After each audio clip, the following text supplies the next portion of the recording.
Salut les chopinous! Bienvenue dans ce conseil du professeur Mélo. Pour ceux qui ne savent pas de quoi il s'agit, je vous renvoie à la vidéo d'introduction de ces conseils. Aujourd'hui, on va parler de mon code couleur pour mes chapitres. C'est une technique que j'ai développée il y a pas mal de temps maintenant et qui clairement m'aide tous les jours dans la création et dans l'écriture de mes chapitres. Le but étant de donner une ou plusieurs couleurs à chaque chapitre pour savoir quelle émotion prend le dessus. Comment cette idée m'est venue? C'est très simple, c'est juste une bêta lectrice qui m'a fait remarquer que j'avais beaucoup tendance à mettre beaucoup d'émotions négatives ou d'émotions un petit peu drama, et c'était très souvent trop. Et du coup quand il y a une scène vraiment émotion forte, c'est noyé dans toutes les autres émotions. Et de là, je me suis dit que ce serait bien de justement avoir une vision d'ensemble sur les émotions de tous mes chapitres pour justement doser les moments d'émotion, les moments où on rit, les moments d'action, etc., etc. Et de là est né mon code couleur.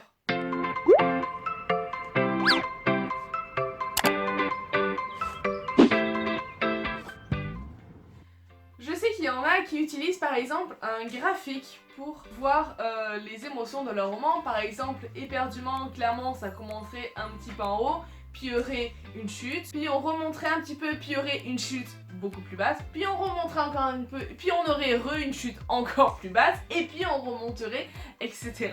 Donc dans éperdument, clairement mon graphique aurait fait des courbes comme ça, il aurait fait 3 grandes courbes même. Mais j'ai trouvé que cette technique était bien dans l'ensemble, mais moi je voulais vraiment me concentrer sur chaque chapitre. Alors mon code couleur est simple, nous avons jaune pour tout ce qui est un petit peu ambiance légère, rigolade, etc. Bleu pour tout ce qui est émotion plus dans la tristesse, rouge pour l'action, vert pour tout ce qui est révélation, information importante, et noir c'est vraiment pour les scènes ultra drama ou un peu glauque, par exemple je sais pas, la mort d'un personnage ou une blessure du sanglant, enfin une ambiance vraiment glauque. Et du coup, à chaque fois que j'ai terminé un chapitre, je mets les couleurs qui correspondent au chapitre. Du coup, pour le tome 1 de Psyché Agona, par exemple, ça ressemble à ça. Donc, nous avons encore beaucoup de bleu parce que je suis une drama queen.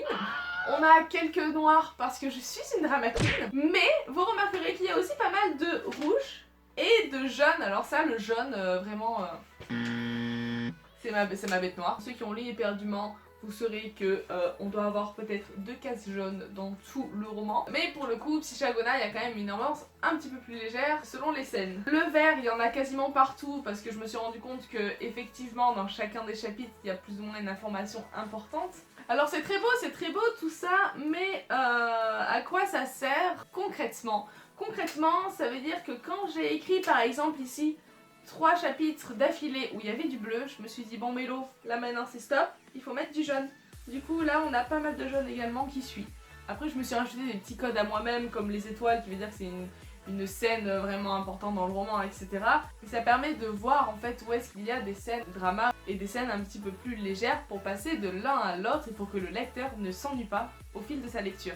Et je me suis rendu compte que mes chapitres préférés et les chapitres phares en général de mon roman sont ceux qui comportent toutes les couleurs. Quand dans un seul chapitre on cumule un petit peu d'ambiance légère, rigolade, des révélations, de l'action, de l'émotion, clairement ça donne un chapitre réussi et qui va se démarquer un petit peu des autres. Alors attention, le but n'est pas non plus de mettre toutes les émotions dans tous les chapitres parce que du coup ça va encore une fois tout noyer et les chapitres qui vont être vraiment importants avec toutes ces émotions là n'auront pas le même impact que si tous les chapitres comportent toutes les émotions. C'est très important pour moi justement de savoir où on va avec les émotions du lecteur pour réussir à le toucher en plein cœur. Si vous mettez du drama dans tous vos chapitres, clairement les chapitres où il devrait vraiment y avoir du drama, ça aura pas le même impact. Et c'est pareil pour toutes les émotions. Si on a de l'action à chaque chapitre, le combat final, ça aura pas le même effet. D'où l'importance justement de tout mettre à plat, et avec un code couleur, je trouve que c'est très visible et lisible directement. Et vraiment, moi ça m'aide énormément. Voilà pour moi, j'espère que ce petit conseil vous sera utile. N'hésitez pas à me dire en commentaire si vous avez une technique similaire pour voir l'ambiance de vos chapitres Et si vous utilisez aussi des codes couleurs, et si oui, pourquoi faire, comment, etc. Je veux tout entendre pour pouvoir peut-être moi aussi développer une nouvelle technique qui pourra m'aider. On est là pour échanger. Je vous embrasse et je vous dis à très vite pour un nouveau conseil du professeur Mélo. Mouah.